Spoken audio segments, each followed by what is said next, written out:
Assalamualaikum warahmatullahi wabarakatuh.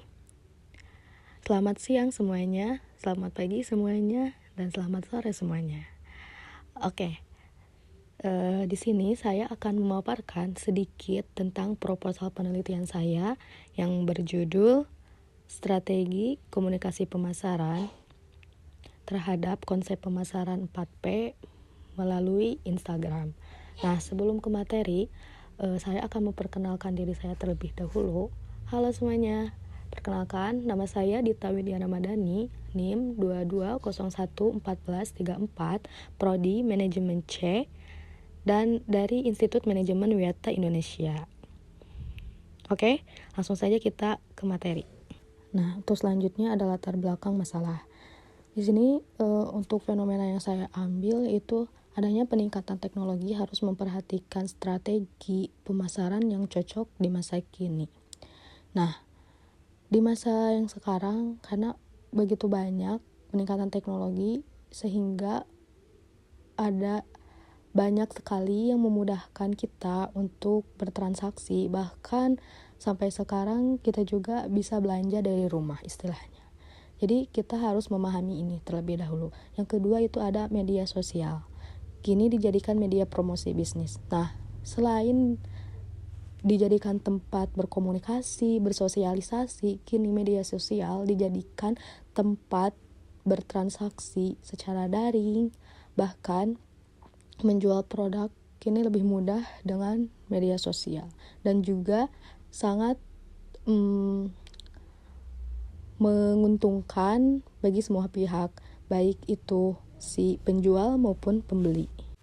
Nah, untuk fakta literaturnya, saya mengambil penelitian terdahulu dari yang berjudul Strategi Komunikasi Pemasaran Bakso Aci melalui Instagram, yang nama penulisnya yaitu Hasna Firdaus Ana tahun 2023. Dan juga yang kedua itu ada judul Pengaruh Bauran Pemasaran 4 Pemasaran dalam Meningkatkan Kinerja Penasaran, ditulis oleh Muhammad Rizal dan Salju tahun 2017. Nah, untuk problem akademiknya, rumusan masalahnya itu kenapa Instagram menjadi strategi utama dalam pemasaran. Yang kedua yaitu ketika sudah berbisnis dalam media digital, bagaimana proses komunikasi yang dilakukan Kalisa Studio dalam memasarkan produk dan treatment melalui Instagram. Yang selanjutnya yaitu bagaimana efektivitas pemasaran 4P atau marketing mix melalui Instagram, solusi atau menjadi hambatan. Nah, itu mungkin yang akan menjadi rumusan masalah di penelitian saya. Karena poin utama di sini yaitu terkait konsep pemasaran 4P yang marketing mix itu dan juga efektivitas berkomunikasi pemasaran melalui Instagram. Mungkin itu saja. Selanjutnya yaitu ada tujuan penelitian. Tujuan pertama yaitu untuk mengetahui bagaimana proses komunikasi yang dilakukan Kalisa Studio dalam memasarkan produk dan treatment melalui Instagram. Nah, seperti yang kita tahu, proses komunikasi itu beda-beda ya, tiap perusahaan, tiap UMKM gitu. Karena komunikasi pemasaran itu sangat penting. Dan yang kedua itu ada tujuan, yaitu untuk mengetahui fitur apa saja yang disediakan Instagram ketika berbisnis. Nah, tentu saja fitur-fitur apa saja yang disediakan Instagram sehingga membuat pelaku usaha tertarik gitu berbisnis dengan Instagram.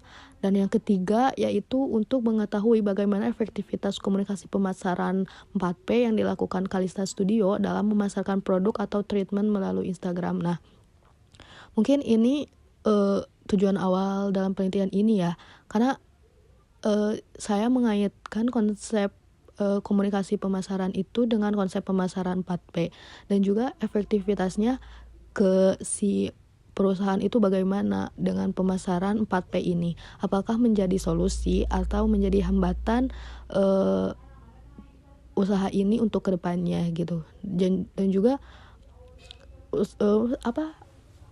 Instagram dan konsep pemasaran 4P itu sangat berhubungan erat karena sama-sama strategi yang dilakukan masa sekarang gitu. Selanjutnya ada landasan teori. Nah, di sini saya mengambil dari buku Manajemen Pemasaran, Konsep dan Teori, penulisnya Isra Misra, SEMSI, dan Diah Wulandari, SOSMSI, dan Eli Rahma. Dan juga poin utama di sini yaitu pentingnya peran manajemen pemasaran dalam dunia bisnis yang dinamis dan terus berkembang seiring dengan pesatnya perkembangan teknologi. Karena ketika kita sudah terjun ke dalam dunia pemasaran, ketika kita tidak mengimbangi perkembangan teknologi, mungkin itu akan sangat tertinggal ya teman-teman semua. Karena kita dituntut untuk bisa berkembang dalam berbisnis ketika teknologi pun berkembang gitu. Karena untuk zaman sekarang itu kita harus jangan sampai ketinggalan zaman gitu ya teman-teman. Karena itu tuh sangat berpengaruh terhadap tingkat penjualan kita. Yang selanjutnya yaitu ada hubungan teori manajemen pemasaran tersebut saling berkaitan dengan konsep pemasaran 4P dan media sosial Instagram. Seperti yang kita tahu, seperti yang tadi sudah saya jelaskan, bahwa konsep pemasaran ini sangat terhubung dengan media sosial karena fitur yang disediakan Instagram dapat mencakup konsep pemasaran 4P atau marketing mix ini. Dan juga sebagian saya mengambil dari teori Sugiono ya teman-teman. Selanjutnya mungkin ada kerangka teori. Di sini maaf ya teman-teman karena diagramnya sangat minim tulisan. Jadi akan saya jelaskan. Nah, untuk yang atas itu ada judul penelitian saya, Strategi Komunikasi Pemasaran terhadap Konsep Pemasaran 4P melalui Instagram. Nah, untuk yang diagram yang kedua yaitu ada tujuan dari penelitian ini, seperti yang tadi saya sudah jelaskan, dan selanjutnya manfaat dari tujuan ini apa saja gitu. Nah, yang selanjutnya variabel utama saya yaitu ada di 3 poin ini. Yang pertama yaitu komunikasi pemasaran. Selanjutnya saya menggunakan penelitian ini untuk menilai gitu konsep pemasaran 4P ini, marketing mix ini apakah sangat berefek ke si usaha ini gitu. Dan selanjutnya dan media yang dilakukan untuk berkomunikasi atau pemasaran ini yaitu menggunakan media sosial Instagram, karena kini sudah tersedia fitur-fitur untuk berbisnis dalam Instagram, terutama ada itu namanya Instagram Ads ya teman-teman. Oke, selanjutnya yaitu metode penelitian. Nah, jenis penelitian yang saya ambil yaitu menggunakan kualitatif ya, teman-teman, kualitatif deskriptif. Karena di sini saya ingin menjabarkan objek yang saya ambil itu secara detail ya, secara bercerita mungkin, dan juga menjelaskannya secara rinci gitu ya, teman-teman. Dan juga studi lapangan tentunya, field research atau observasi dan mungkin dari kepustakaan juga ya teman-teman, dari buku-buku gitu, dari buku-buku atau penelitian terdahulu. Selanjutnya itu ada sumber data. Sumber data ini dibagi dua ya teman-teman, ada data primer atau data internal dan juga data sekunder atau data dari luar gitu. Nah, untuk data primer saya mengambil dari owner, si pemilik usaha, admin, dan terapisnya, dan terapis Kalisa Studio. Selanjutnya itu ada data sekundernya, itu saya mengambil dari struktur usaha dan profil usaha Kalisa ini ya teman-teman, dan juga mungkin dari buku dan juga dari konsumen atau pengunjung yang datang ke Kalisa ini. Selanjutnya itu ada pengumpulan data. Pengumpulan data ini saya mengambil dengan wawancara atau dokumentasi atau observasi. Selanjutnya lokasi penelitiannya yaitu Jalan Pangeran Hidayatullah nomor 97, Sawah Gede, Kecamatan atau Kabupaten Cianjur, lebih tepatnya di atas Apotek K24.